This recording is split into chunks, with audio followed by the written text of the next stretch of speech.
Welcome to Uncomfortable, conversations about culture and Christianity. My name is Eric, and today I'm joined by Jess. Hello, world. And Alex. Happy Arbor Day, everybody. Oh, boy. Exciting day in Nebraska. You're a walking calendar, aren't you? Arbor Day. You want to explain Arbor Day? Is it different than Earth Day? It is different. It's just about the trees? Monday, Arbor Day, yeah. It's about the trees. It's 1872, a man by the name of J. Sterling Morton proposed to the Nebraska Board of Agriculture a special day be set aside for planting trees. And so this is a Nebraska state holiday.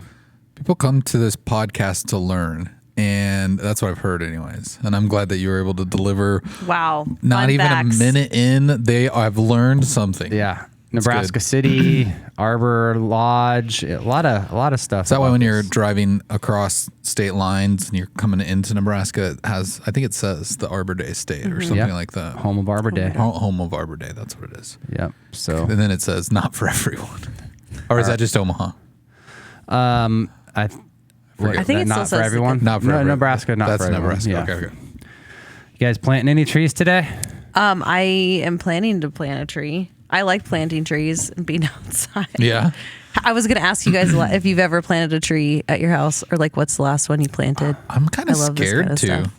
Because I'm like worried the roots are going to grow into things and be huge, and I would have to like cut it down eventually because it would Have to be in a bad spot, and I just don't do it.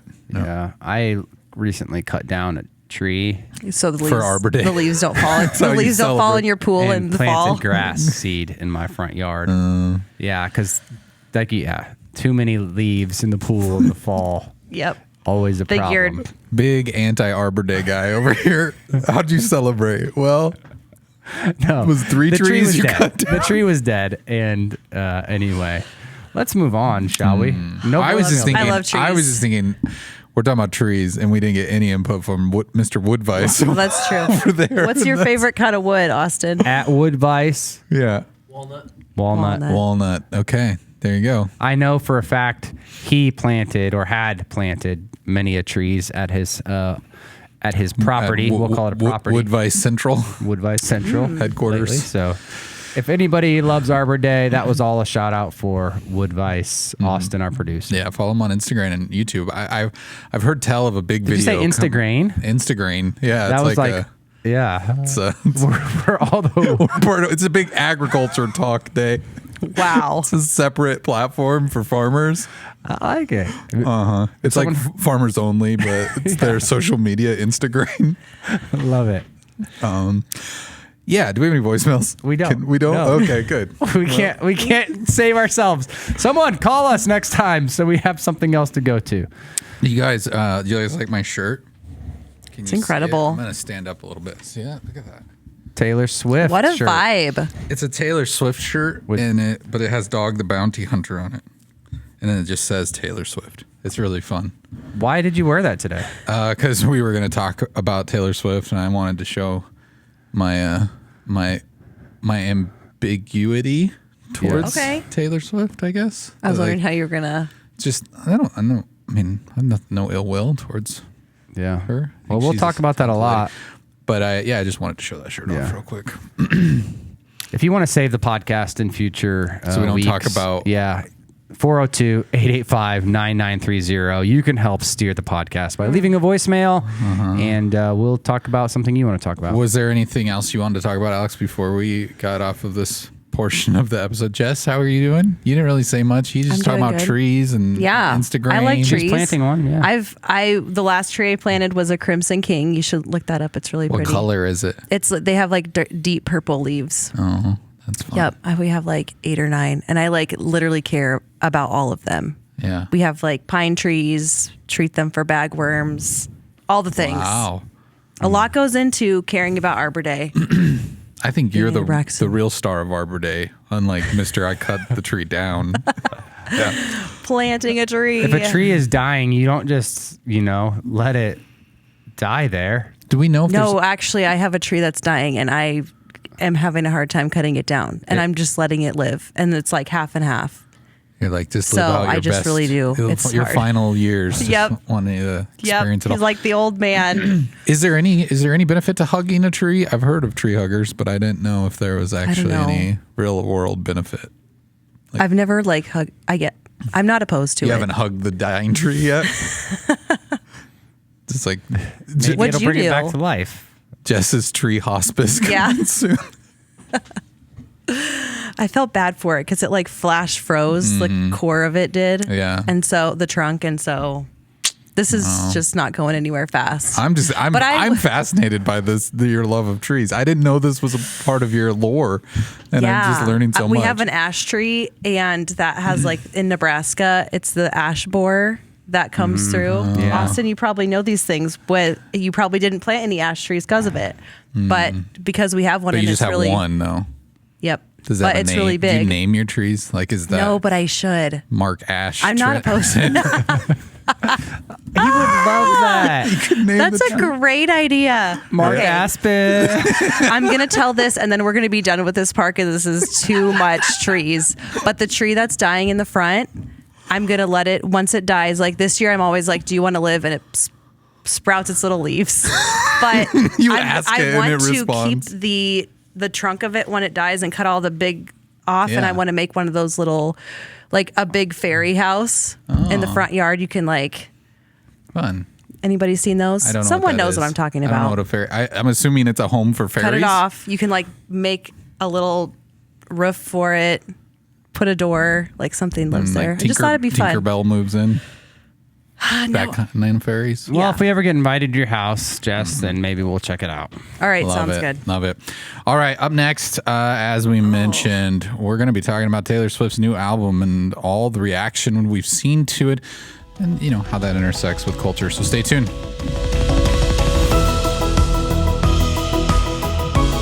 Welcome, listeners, to the Tortured Poets Department. 3 of us are present here. That's not true. That's the title of Taylor Swift's new album.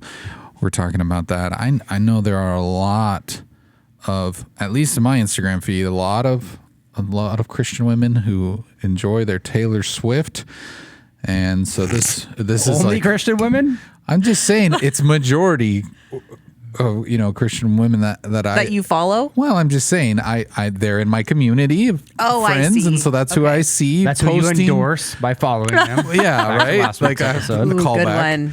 I'm just saying, it's a popular thing, and like I said earlier in this, Would you call them episode, Swifties? Lots of Swifties?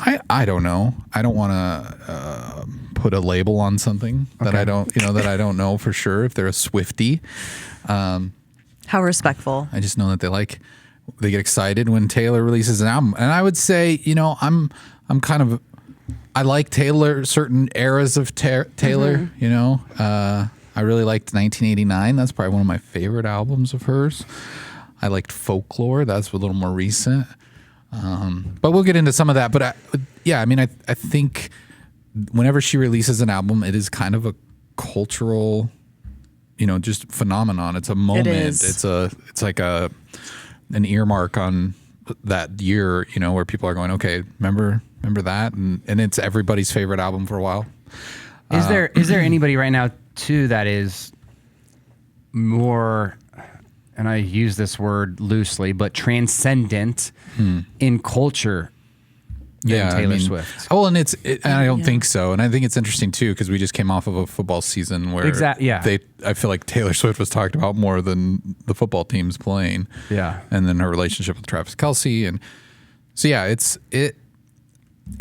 it's tough to avoid, and I think I understand why people kind of fall on both sides of it. Either people like her, or they're just like, oh, I'm so annoyed, I don't want to hear about it, and her music's bad, and and now I have to come to your podcast and listen to Here it. she is. Now you guys are talking about that. I mean, if you made it this far and you don't like Taylor Swift, good job. Thanks for enduring. Hopefully we have some somewhat of a fruitful conversation about this. Anyways, Alex, tell us a little bit about Taylor's new album, The Tortured Poets Department. She posted on Instagram sharing with her fans this means. This is how she described it on Instagram. The Tortured Poets Department, an anthology Did I say that right? You did say it right. Okay, thank you. An anthology of new works that reflect events, opinions, and sentiments from a fatalistic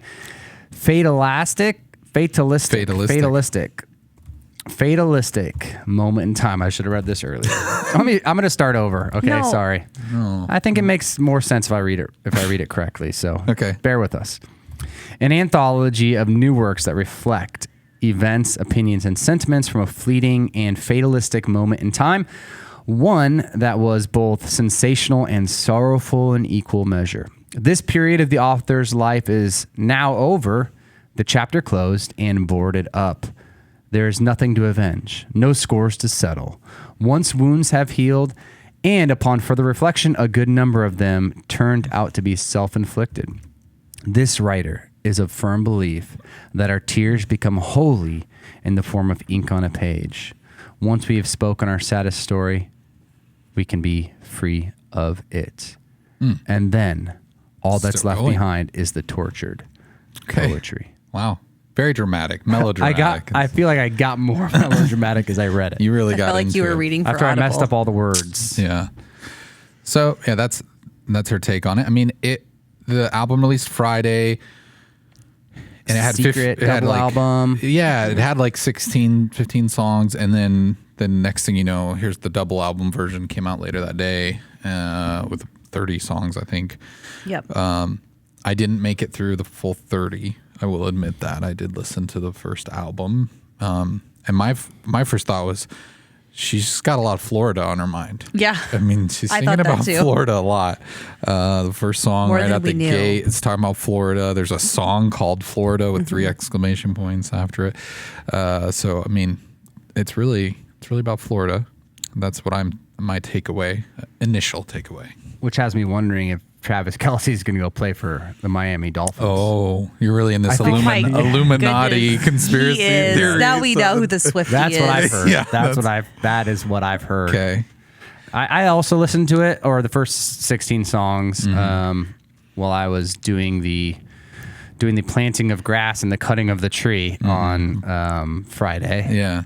And yeah, my initial reaction, and I have not, this is honestly the first Taylor Swift album I can say I've actually listened to, like, cover to cover. Yeah. Or how do you? Is this the first one you've also listened to, like, in real time, like as she's released it? Correct. On Yeah. that Like day? on release day. Yeah. She's never, so this year has definitely brought more interest. And also I would say because I'm a dad of 3 girls who have been more into Taylor Swift than ever. I mean, they're becoming that age. I've got a 3rd grader, a 1st grader.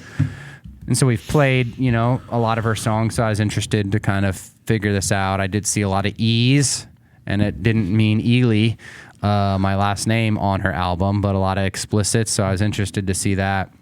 It felt on first listen like not exciting, like not a lot of the songs that I've known and my daughters have listened to, Shake It Off, or some of those songs feel like a lot more punchy, not punchy, but Poppy. exciting, poppy. That's the word I'm looking for.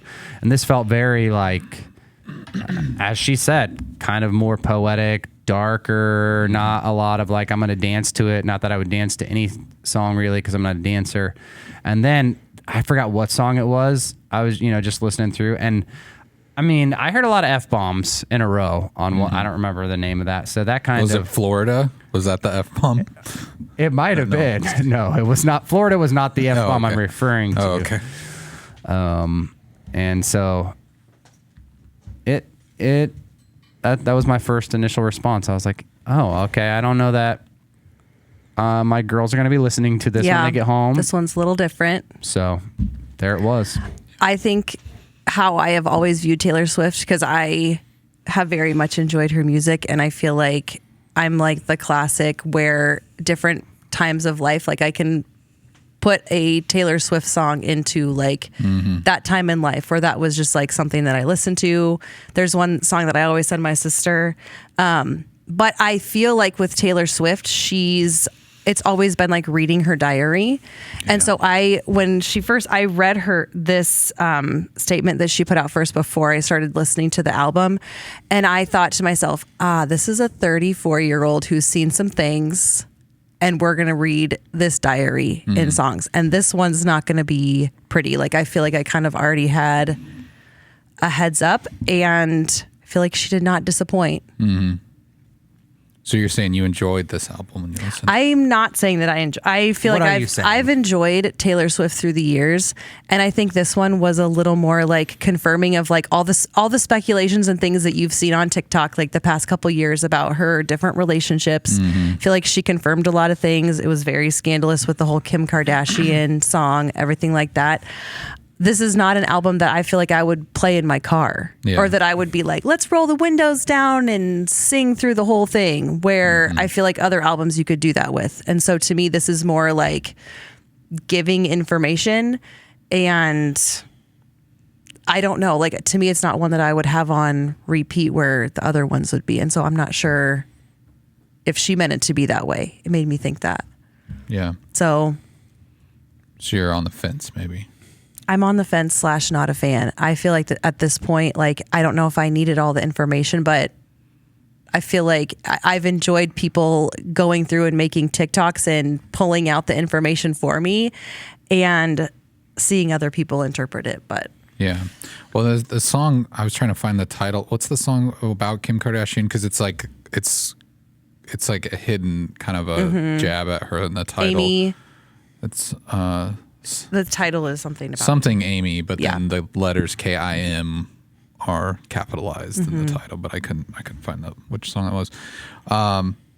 Yeah, I would say, I mean, if people are listening to this and they are super hardcore Taylor Swift fans and they are hanging on every lyric and they know every reference to every relationship she's making in this song, we're probably not the group of people to be listening to on this, and we might not be as connected. They're probably to screaming that. at us like, you're missing so much. Yeah, you're missing the point. You're so close. We want you to get it. I would say for me, when I approach music, a lot of times it's just I love whether it's the technical aspect of it or the arrangements and like even the way that lyrics are used. And Taylor Swift has never been like a pioneer there necessarily, but there's been albums where I'm like, oh yeah, this is really good. I was struggling when I was listening to this one, and now I'm gonna get a little music nerdy here on this, just because for one, when she did the album Folklore, she worked with a producer named Jack Antonoff, and since then she's like continued to work with him.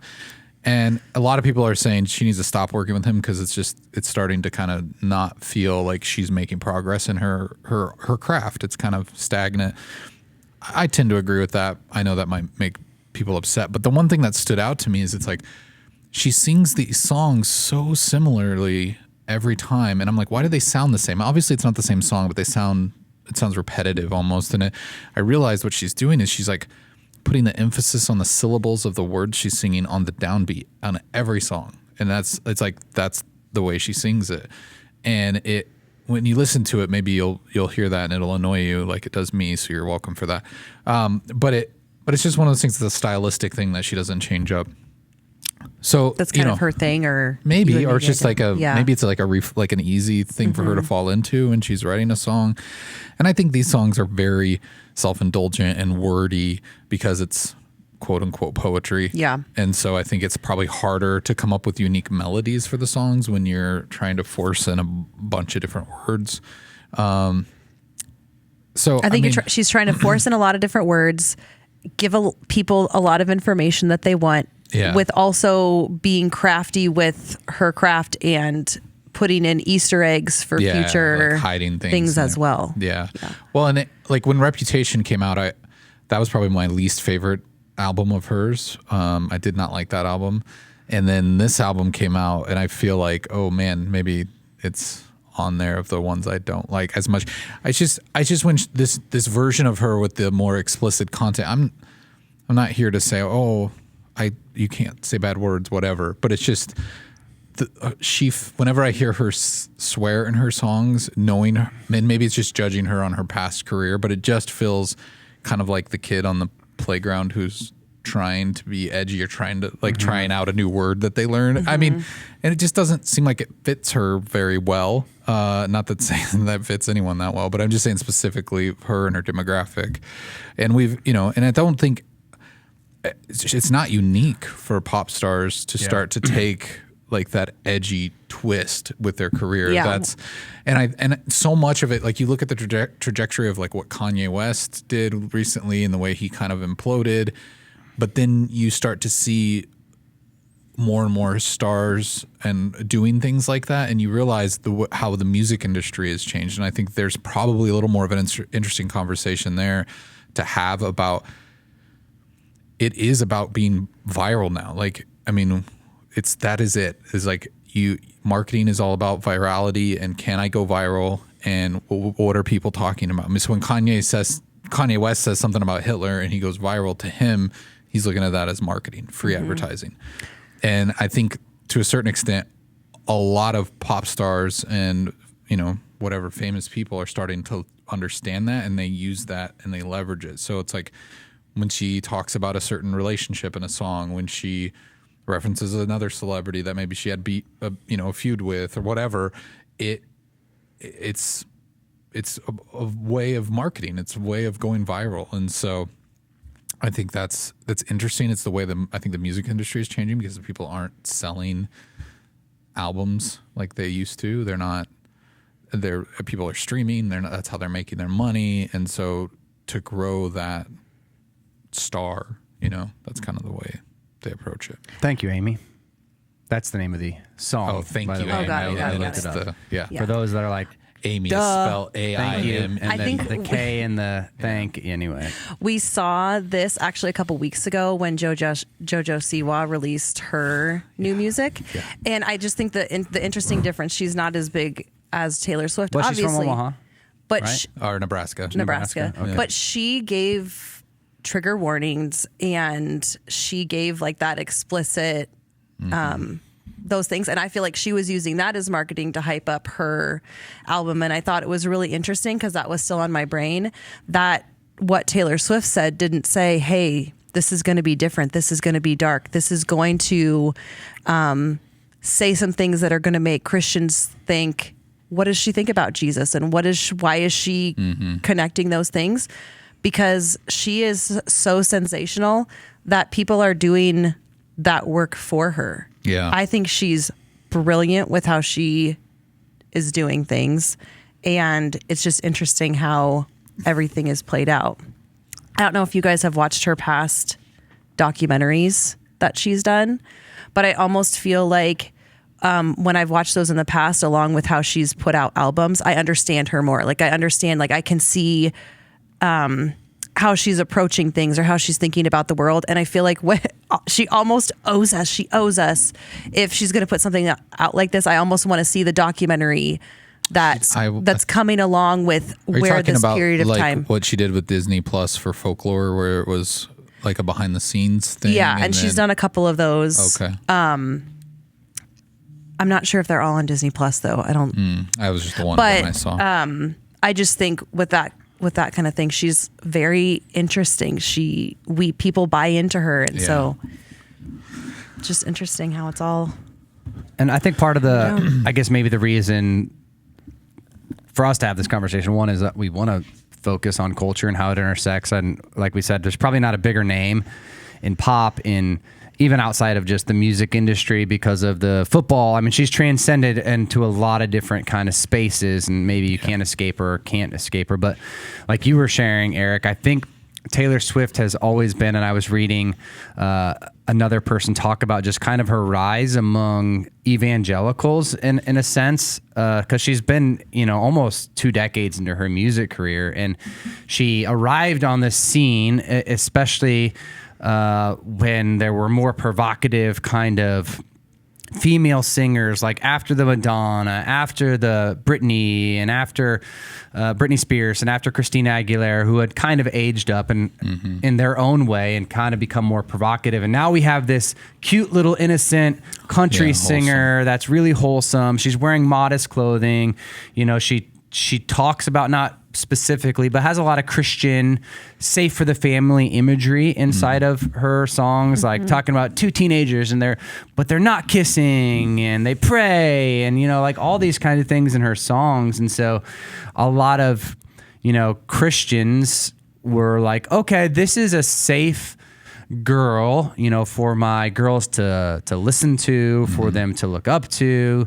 She's very different and not kind of as edgy as some of the others. And so she's slowly evolved. And this is probably a lot of moms that were like, oh, the Madonna, they had come from the Madonna era and the Lady Gaga and all those kind of things. And so they felt like, okay, we have this safe, wholesome girl that we can cling to. And we do this probably often, maybe inside of Christianity, we find things because we like to make boxes between sacred and secular and then figure out how we can intersect them. And that's always been kind of a messy, dualistic kind of world that we live in, but that's the world we live in. And I think we do have to have wisdom about having those conversations. Part. Yeah. And so, maybe we'll get into that later. I mean, I think when you're talking about Christian support for Taylor Swift, and I think there is a subculture of Christian white girls who every album that comes out, it is the golden calf to them. And it is this thing that they worship for a period of time and they talk about it and they obsess over and they, and it becomes kind of acceptable in that subculture. I'm sure people do that with all sorts of things. I think that I'm sure men do that with something too. Yeah, football or something, golf. I don't know.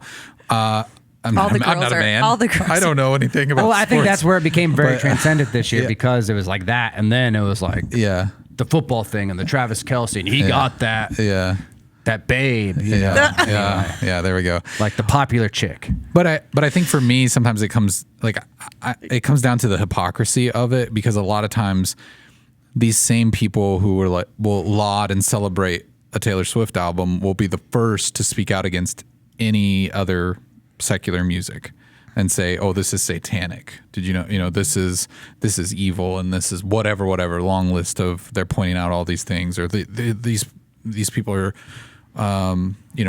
taking the youth from us and whatever. They have all these kind of like fear mongering things that they go to. And that same person who might say that would still like celebrate the Taylor Swift album. And it is interesting though, as her career's progressed and now that we've kind of are seeing this like darker era or whatever you want to say, that like looking at the lyrical content, it's starting to raise questions for people. And I mean, we might as well read some of that. I think this is probably a good spot to do that. Some of them that were, do we want to read all of it or just kind of go through? Yeah, I think we can go through. And I think because some of this has been considered blasphemous or shots at, Christianity and maybe her upbringing. So I think in the song Guilty as Sin, which, sin is pretty much a word we use in church often. She says, what if I rolled the stone away? They're going to crucify me anyway. What if the way you hold me is actually what's holy? Yeah. So obviously as a Christian, you're like, okay, those are words that you're not hearing all the time. They're definitely churchy words. What if I guilty as sin, right? Like that whole phrase is definitely Christian worldview kind of pointed. What if I roll the stone away? Okay. I don't think it takes much to think about where that story comes from. But if you don't know the resurrection of Jesus, they're going to crucify me, which comes right after talking about this stone being rolled away. And then this idea of, what if the way you hold me is holy, and getting into that whole idea. So that's like the relationship that she's in is what is holy. I think the other one was, but Daddy, I love him. That's another song. The lyrics are, I just learned these people only raise you to cage you, Sarah's and Hannah's in their Sunday best, clutching their pearls, sighing, what a mess. I just learned these people try and save you because they hate you. So I mean, again, there's a call out to. I mean, it seems obvious that she's saying Christians and Christian culture, they're raising you, church culture, to Sunday best, to cage you, like keep you away from the world or whatever. I mean, a reference to Sarah and Hannah of the Bible, right, who biblical couldn't names. have children, right. And then the reference to, they only want to save you because they hate you. And I think that's kind of an interesting thing, because that is a very Christianese thing we hear, where Christians will say, oh man, those people just need Jesus, and it's so usually that saying towards someone in or culture a who is way of saying that for sure. yeah, or we just we should pray for them, or I hope they find God or whatever. I think that is a common phrase. So it's hard to separate that. I think kind of my pragmatic logical instinct is just to go, okay, she's already prefaced that this is poetry, and it's not unusual for poetry to use religious symbolism to express love or torture or pain or whatever. So I'm not, for me personally, I'm not like, oh my gosh, this is blasphemous. To me, this is someone who's doing what they think is poetry. I might consider it somewhat amateurish, but still I would say, that's how she would be interpreting that. I don't think that, we don't know her intentions. We're not kidding anyone, but I would be surprised to think that her goal is to set out and be blasphemous in her words. But I do think she feels like she's calling into question Christian culture as a whole. Yeah. And if you read the Bible, you'll know there's a couple books, one called Psalms, which is a lot of quote unquote poetry, not quote unquote, it is poetry. Yeah. And some of it would seem, if you take looks at it, almost to some reading it, blasphemous, like the way that David is calling out God and the way that he's struggling through things and calling into question God's character and why God is letting him go through a lot of, like, it is this expressiveness, this art, this creative way. And I think that's one thing that poetry and maybe music does, is it lets us, and I'm not a poet or music, but I care about words and wordsmithing and things like that. It lets us express ideas and bring maybe feelings to life in a way that just normal words or normal sentences don't. And I think she's doing that here. I think David did that.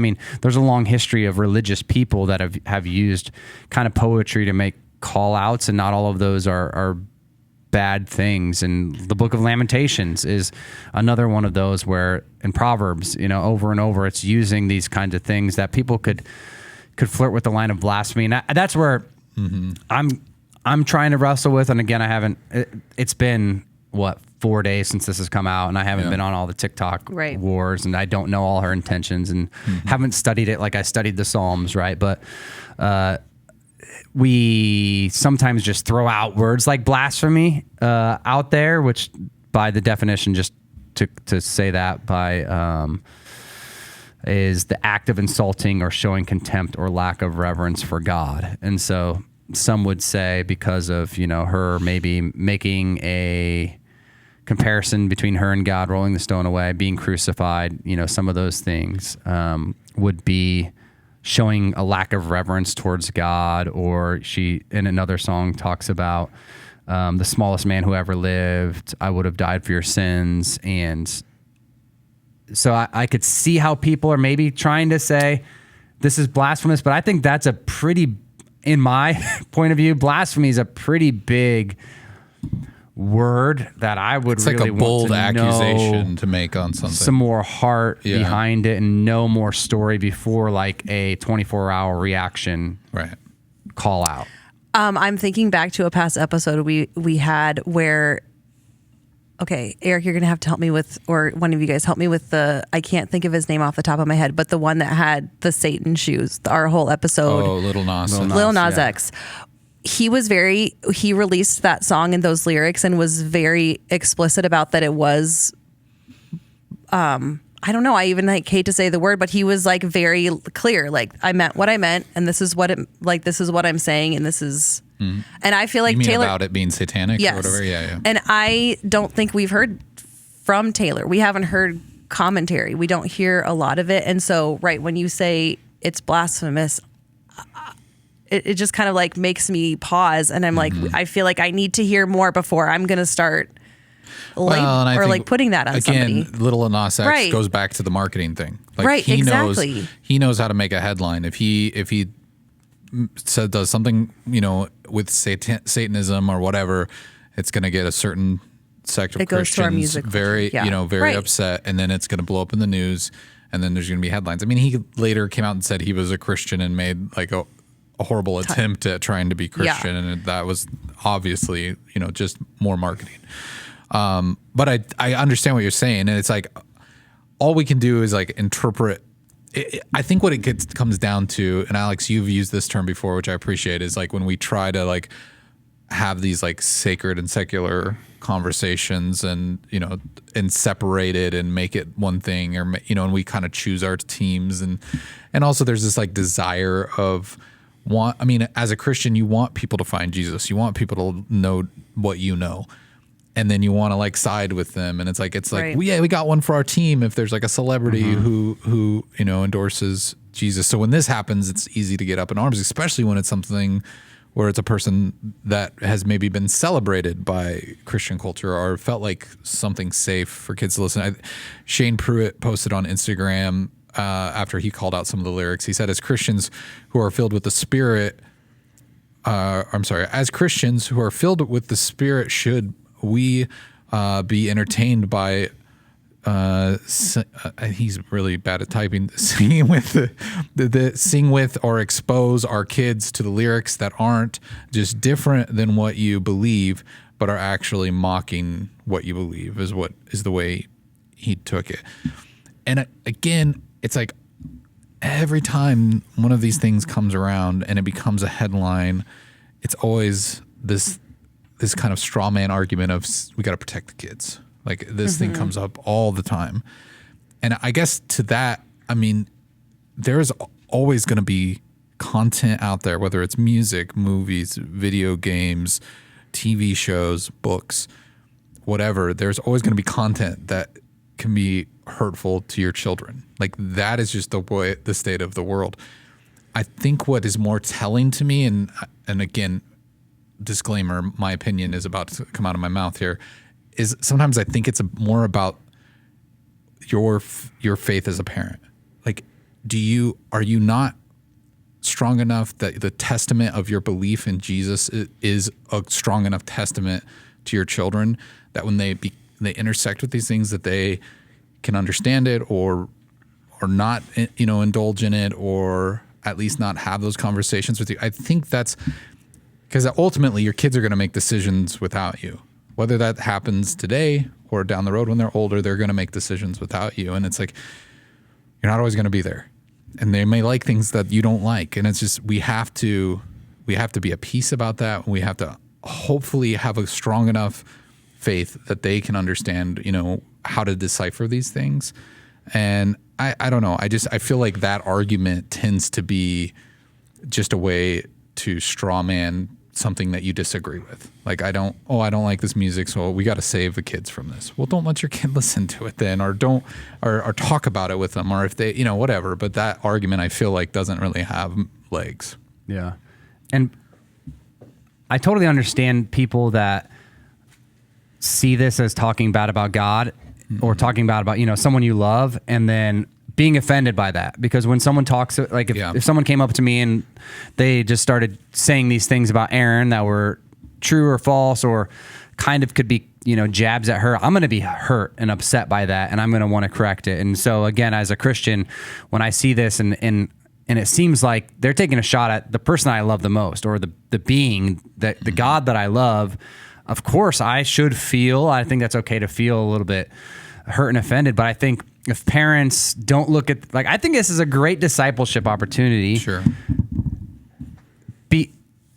And I think where maybe the difficulty is if you're a parent that's loved Shake It Off, you know, and how my girls even got introduced to it was like not even her album, but the Sing movie. Yeah. Right. So that song was out there and they loved it. They danced to it, you know, and then they found out Taylor Swift, and we've never let our girls at this point listen to a whole Taylor Swift album, but there's songs that were like, yeah, these are good. This is fun. You know, they were rooting for the Chiefs just because of Taylor Swift in the Super Bowl, all those kind of things, and fun. And hey, we live inside of culture, and we're not just going to be like awkwardly sending our kids to school like, who's Taylor Swift? And, you know, like we joke about all those things. But when opportunities like this present and you've said, hey, we've played, we've endorsed in a way Taylor Swift and her music and had fun with it and dance parties and all that kind of stuff at your house. And then you're like, okay, now there's this other album out that I don't know that I'm a fan of. I'm not going to just say Taylor Swift's bad to my girls. Yeah. It's going to be this opportunity for us to say, hey, she came out with another album, and we can even at the right age, like, listen to some of these songs, or here's why, we think that maybe she's changed. And hey, what happens to all people in their lives are they grow up, they change, they get to start to make their own choices. They, present themselves like, this is what happens to everybody in life. Yeah.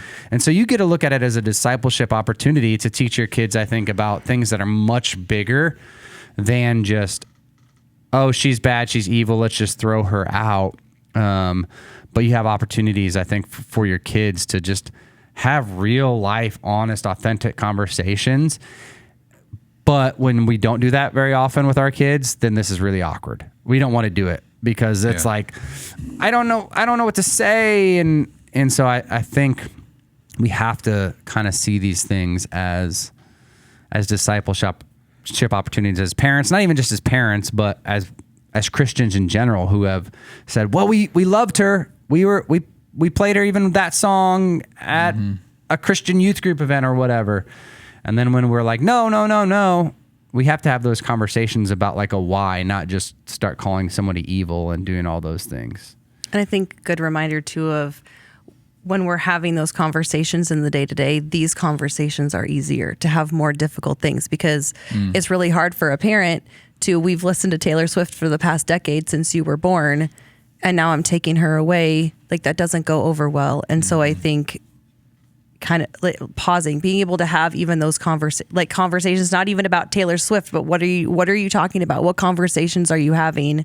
And being intentional so that these conversations are easier to have. Why we don't use those words in our family. Yeah. I think, and I would also say a part of maybe the issue or the problem, and she's not the first artist. There's a number of them that have kind of grown up Disney culture or young innocent girl culture, and then they kind of mature and they come out with other albums that all become more explicit. We talked about one earlier. I think Selena Gomez, Miley Cyrus, Olivia Rodrigo. All of those are a few names that have kind of been inside of this conversation before.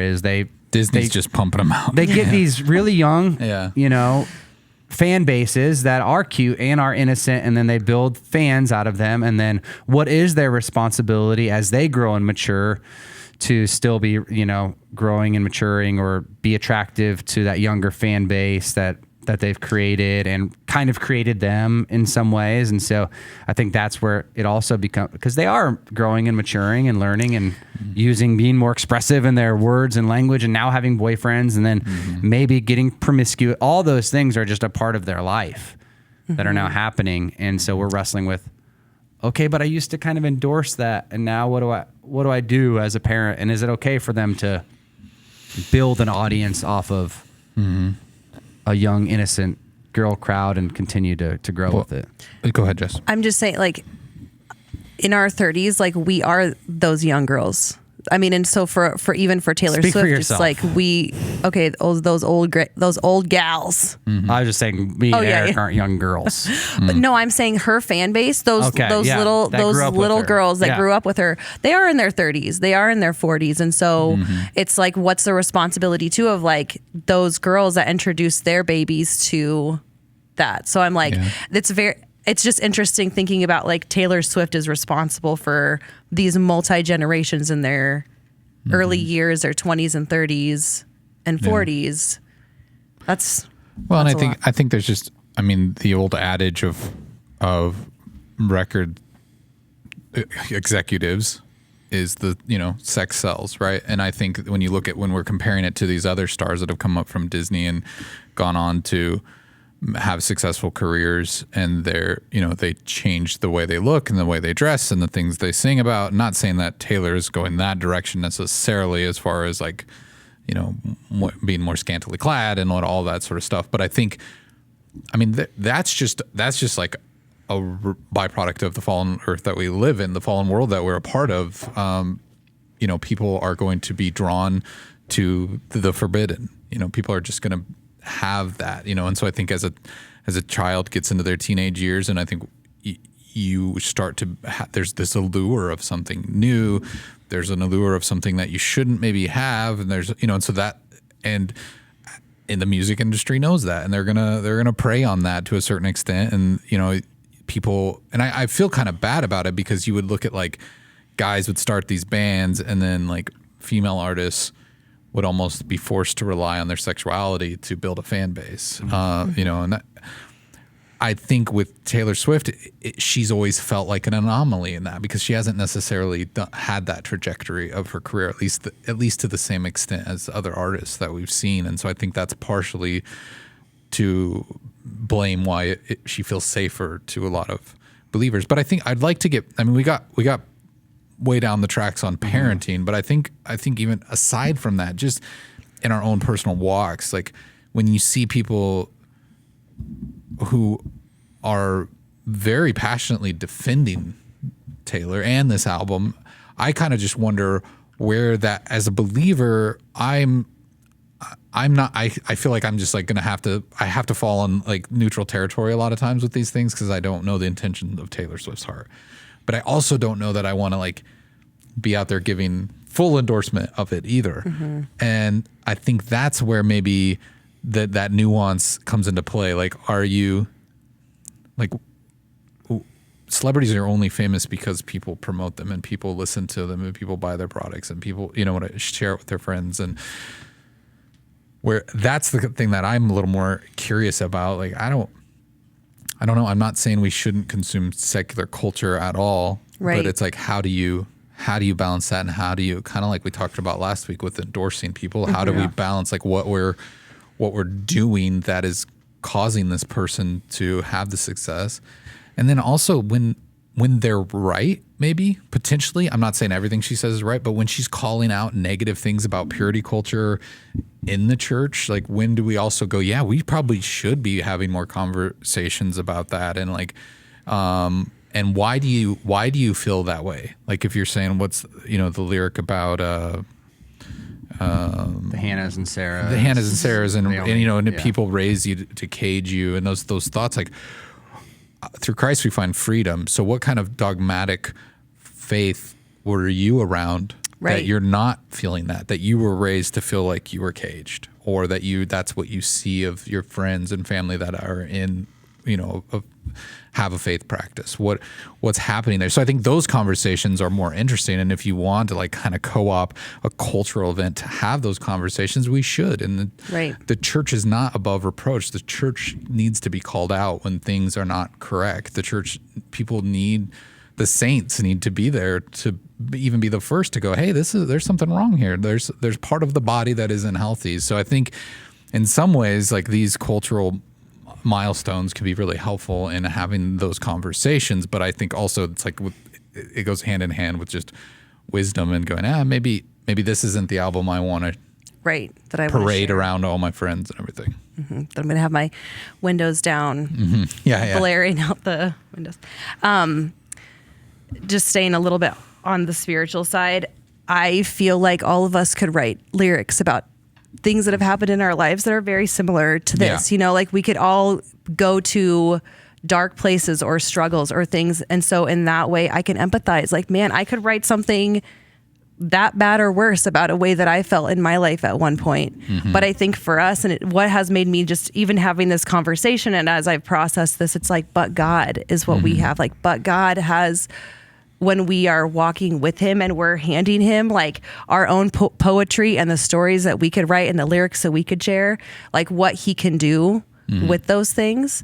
And so I think like exactly what you're saying, Eric, it's like, instead of like shoving things off, like let's have the conversations. Let's let these things and like the ways that we can all identify with these lyrics or our own testimonies in our lives, like how can those conversations be productive? How can I grow, and how can I move past like it just being lyrics that somebody's singing, but like, I don't know, something beautiful, or maybe just something that's still really hard, but we're talking about it and we're growing from it. And so that's to me where I don't tend to like shut people down or these kind of conversations out. And I want to hear like our whole thoughts and conversations. And it's important for us to dialogue about it instead of getting defensive, because that's where our growth is.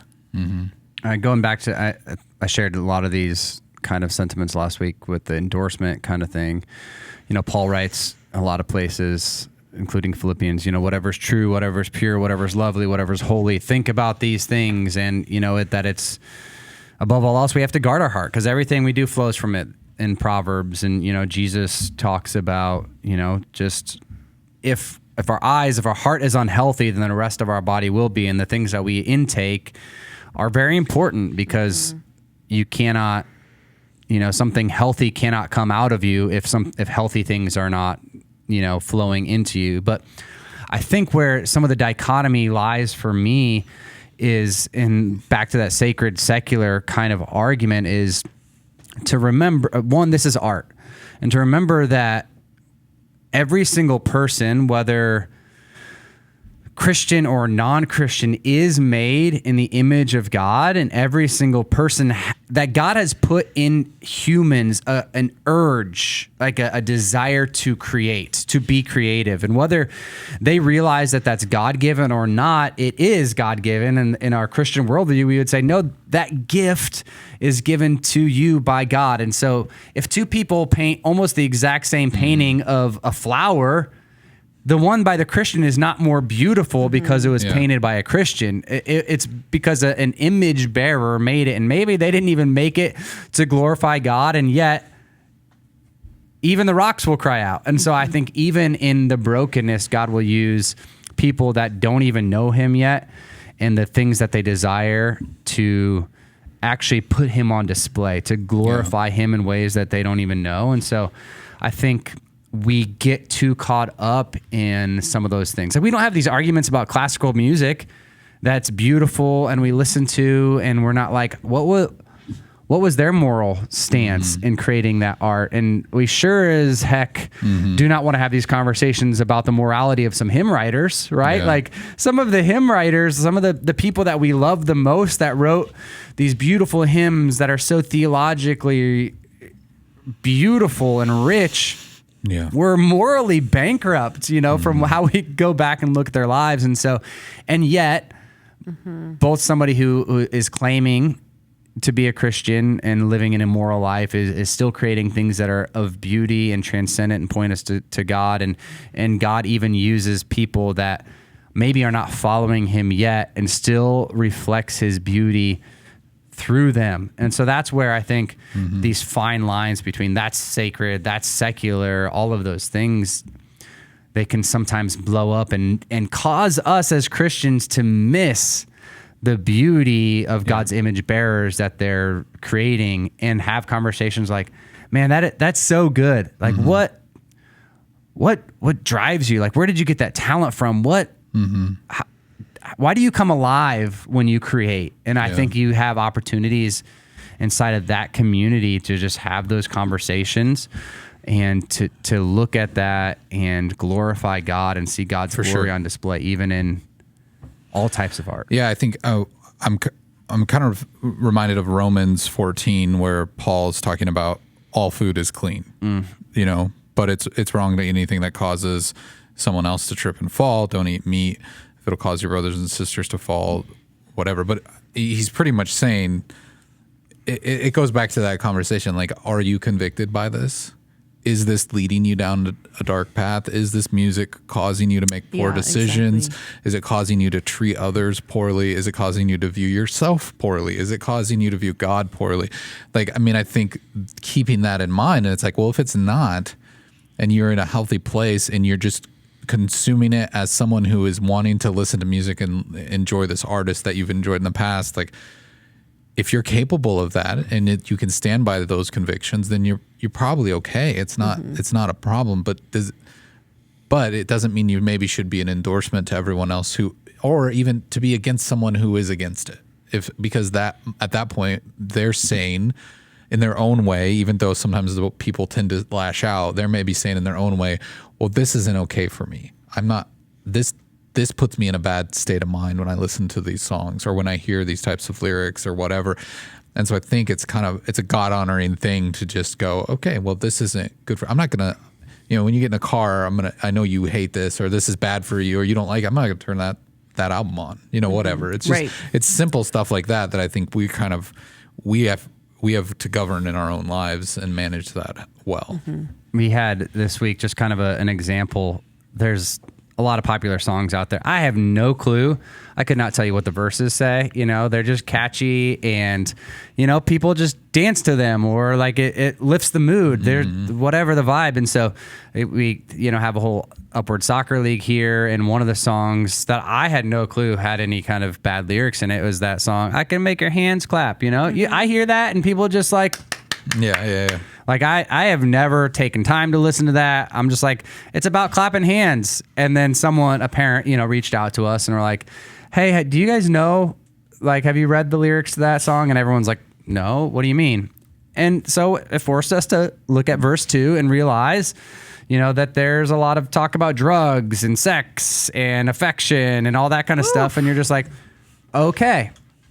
Well, now that I have that information, it's going to remind me I need to be a little bit more wise about, you know, things that we would promote as safe. Because in that environment, we were all like, "Oh yeah, that we should not, we shouldn't be playing that. We should not be playing that song. It's not promoting things that we want to promote inside of that." And so we can be humble and say, "Sorry, you're right," and not take offense and create like a whole, you know, kind of reason for why that was okay and how that person shouldn't have come against us. Like, we should be humble and listen and be able to respond in that way. I think too. when people are defensive about something, it says more about them. You know, the people who are really mad about it and telling you shouldn't listen to it, and then the people who are getting defensive about it and going, "Well, you don't understand," blah blah blah blah. I mean, it's on both sides of that argument. It's probably more telling about where those people are and where their heart is, and you know.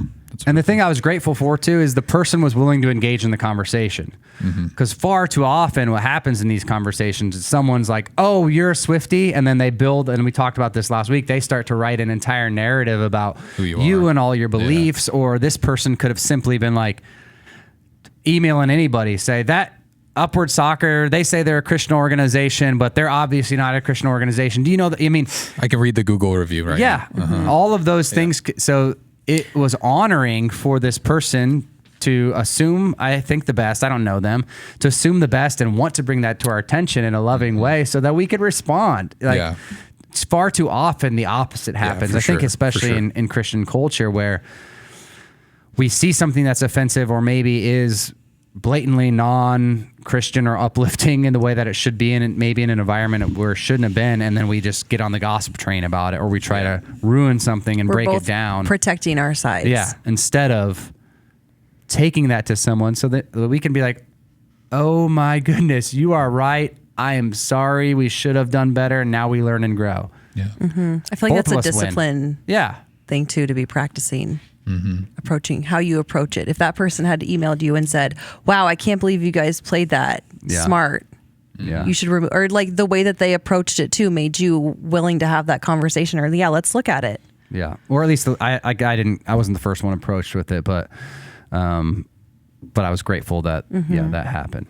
And it's not just Christians that are like not big fans of, I mean, anytime Taylor Swift comes out with anything, you know, the New York Times has posted that they're not the biggest fans of this, and kind of to some of your point earlier, they're not super impressed by her producer and her lyrics. They feel, you know, she needs her breathless melodies and overflow of a lot of that, The Atlantic. So also these more quote unquote liberal kind of things are also like, she could have been better. We're not a fan. Some of these lyrics just don't make sense, or they're not clear, or whatever. So it's not just like a Christian sect of people that are like not big fans of this last piece of work or art that Taylor put together. I think that's also important to say. Yeah. Yeah. It's tough. It's one of those things that I feel like I'm being reminded of a lot is,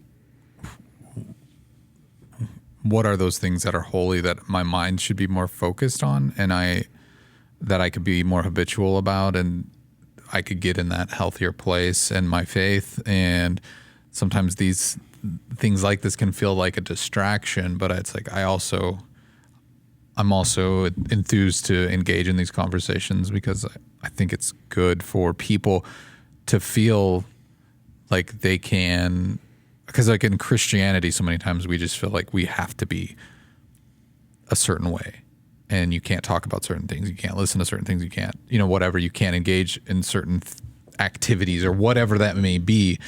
And then you kind of become these very repressed, dogmatic people.